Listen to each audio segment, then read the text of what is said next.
Welcome to this episode of Talking TWAMPs, coming to you not live from Barrett Hall. Oh, yeah. Little did you realize I'm broadcasting live off of my computer. So we're only hearing your voice? Yeah, Wow, it's way really to do unfortunate it. for the audience. I'm actually also not here. This is my spirit essence. Anyone who's actually listening live from Morgan's computer, in case they want to hear like some actually good insights, you can listen to the whole thing after we publish it. Yeah. Zoinks. Yikes. So today we're going to be talking about American regionalism, and American regional culture. Basically, what defines American regions? Are they real, or are they just constructs of our mind? The answer might surprise you. So we're going to start by introducing ourselves from my right. Why am I going first? Okay, fine. Hi, I am William Moore, government and economics major, and I guess we have to kind of say what region we are from to give us that. And I am from Good idea. I am from the northern part of the South, if you want to look at it that way. Is that how you identify where you're from? You'd say the northern part of the South? Yeah, but when I talk to people who want to hire me, I always say Washington, D.C. Okay. People seem to react better to that for reasons unknown. I am Joe. I'm an international relations major, and I would say I'm from the Midwest. Well, this is kind of awkward. Well, let me put it this way. I am from a place that's more south than Texas. What's your name? My name is Vincent. I forgot about that. My name is Vincent, and Your name, or that you had to introduce yourself? I am from the global south. Let's put it that way. I am from Indonesia, but currently I have been adopted by Virginians, like these three people before me. Oh, don't call me a Virginian. I don't know. Didn't you say never yesterday mind. that like one of your friends criticized you for adopting too much of American Southern culture? Yes, that's true. I went home wearing a flannel, and apparently that was enough to cause people to think that I was too Southern. Now, have flannel. you adopted, Well, that's have you scandalous. adopted the word y'all into your I vocabulary? have. All Well, of y'all have heard me say these. Well, things. then you're golden. My y'all, name man. is Jakob Cordis. I come from the real part of Virginia. That is the Tidewater region, right by the college here. So coastal elitist. No. Well, coastal, but definitely not elite. And I am down to get dirty with American cultural identity. So let's Zoinks. start with the basic question in front of us. Are there distinct American cultures? Does American culture vary significantly across regions? So I would say mannerisms do, but Vince, you clearly had something to go for. So let's roll. well, see, I've grown up in Indonesia, right? And I've always aspired to go to America for study because my mother was the first college-educated person in her family as well. And then she went to Michigan. And then, so very high bar. And so I've always wanted to come here. And, when I was back home as an international kid, there's always a distinction. You've got the cool West Coasters, the Californians, people from Seattle. They have their little hippie good time, if you will. They're very chill. They are relaxed. They talk like, "So, dude, how's it going?" I understand those are like stereotypes, but growing up, this is what I've realized. And then you have the Southerners, who are either cowboys, and they speak in a very stereotypical "howdy, partner" kind of thing, reinforced by things like Speedy Gonzalez and all that jazz.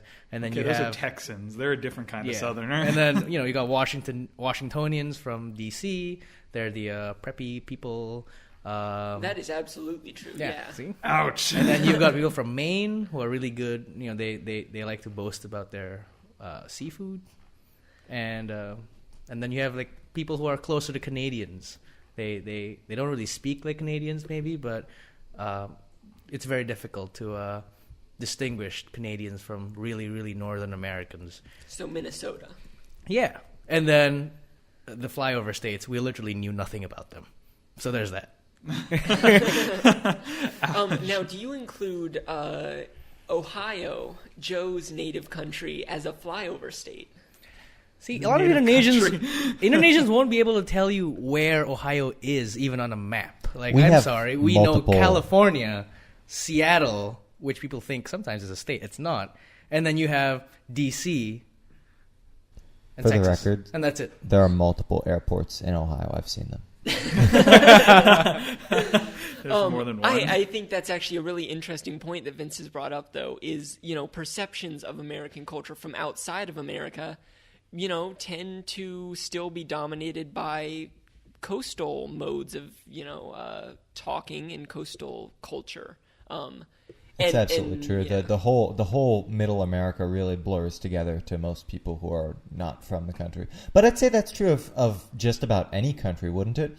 I mean, like to take France as an example, like William probably knows that there are regional differences between the French. But like if you asked like me the difference between somebody from Normandy and somebody from Gascony, I would say like is one of them's baguettes slightly shorter or something like that. It's just a sexual function. joke? It was not intended as one, but take it as you will. Just the lack of information that people typically have about other countries informs that. And I think I think it's easier to actually cross-examine a different country, but I think we can actually use it to kind of understand American differences, and I'm going to posit here that actually different ways of speaking are actually what kind of distinguish different parts of the country. In France, using France as an example, the Northern French and the Southern French actually disagree on ways to pronounce words. Even though there is a standardized version of French, the Southern French think that there's a very specific way that words should be pronounced, and usually it's whether or not you include a specific sound at the conclusion of a different word, things of that nature. But obviously here in the U.S. we have a similar thing. Some people say distinctly "you all," "yous," and then "y'all," depending upon different parts of the country. Don't forget yins. Yins. Oh yeah, I've never five heard that. people in in the back of the Alleghenies. Hey, you know who says yins? The good voters of the Pennsylvania 18th. Probably, So don't bully them. You're probably right.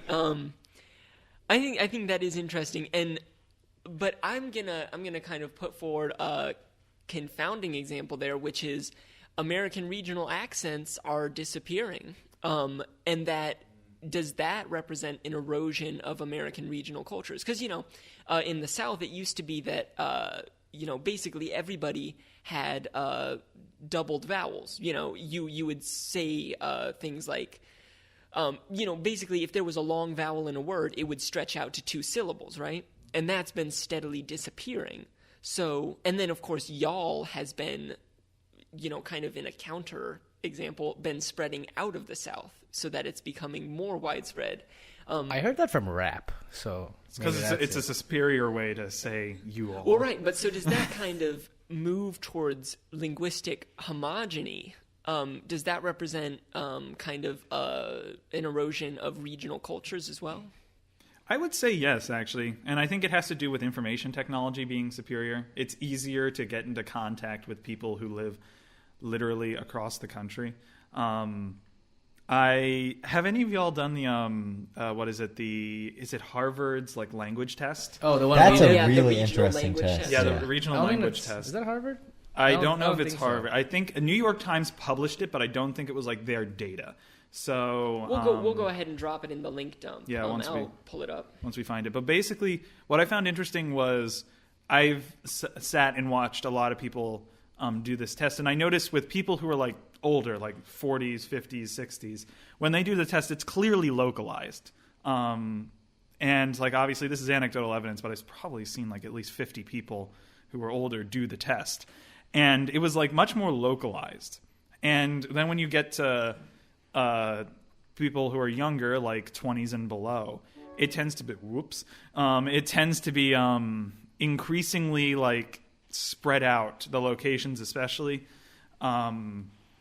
But it's also across the country. What shocked me the most was just using a personal anecdote here, which is not obviously indicative.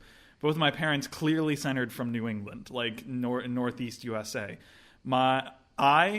South, just the South entirely. The South. I think my 3 locations were Raleigh, Montgomery, and some other city in the South. I can't remember what.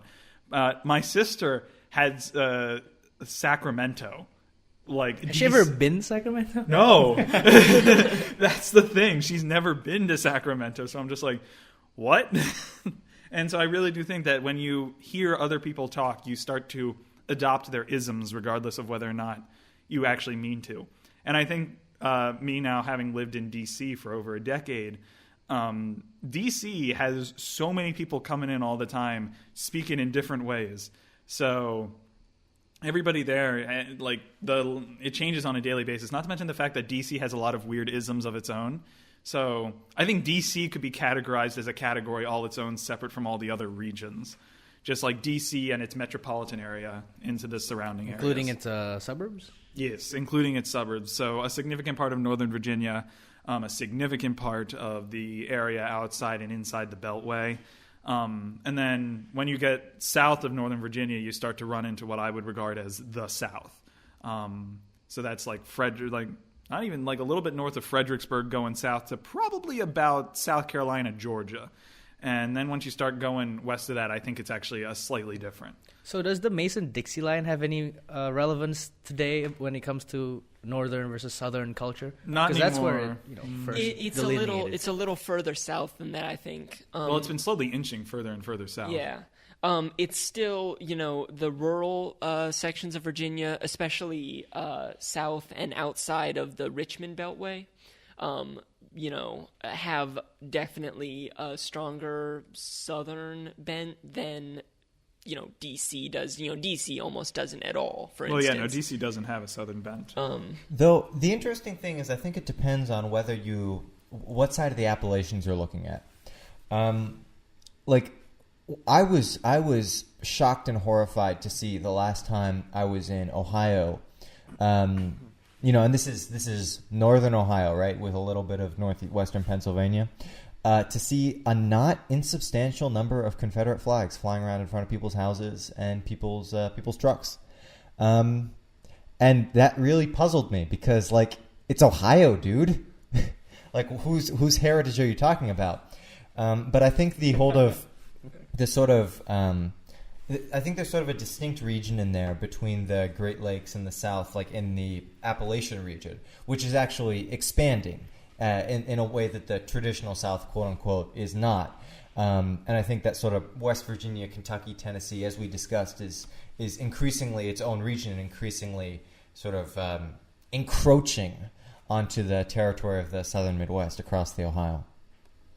So I think you can make a strong distinction there between sort of the quote-unquote coastal elite, if you want to put it like that, inching down the Atlantic coast, and the quote-unquote, I suppose redneck isn't necessarily more offensive than coastal elite, so I'll use that word. Real America. Yeah, real Americans inching further and further north on the other side of the Appalachians.